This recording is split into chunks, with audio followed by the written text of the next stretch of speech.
સમાચાર ભાવનગરથી, જ્યાં બગદાણા ધામના સેવક પર હુમલાનો કેસ, જેમાં નવનીત બાધલિયાને હોસ્પિટલમાંથી ડિસ્ચાર્જ મળી ગયું છે। 11 દિવસની ટ્રીટમેન્ટ બાદ રજા આપી દેવાઈ છે। 29મી ડિસેમ્બરે 8 ઈસમોએ નવનીત પર હુમલો કર્યો હતો।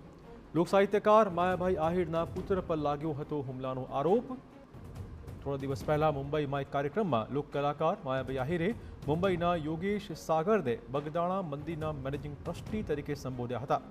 આ બાબતે બગદાણાના સેવક અને પૂર્વ સરપંચ નવનીતભાઈએ માયાભાઈનું ધ્યાન દોર્યું હતું કે બગદાણા ગુરુ આશ્રમમાં કોઈ મેનેજિંગ ટ્રસ્ટી પદ નથી।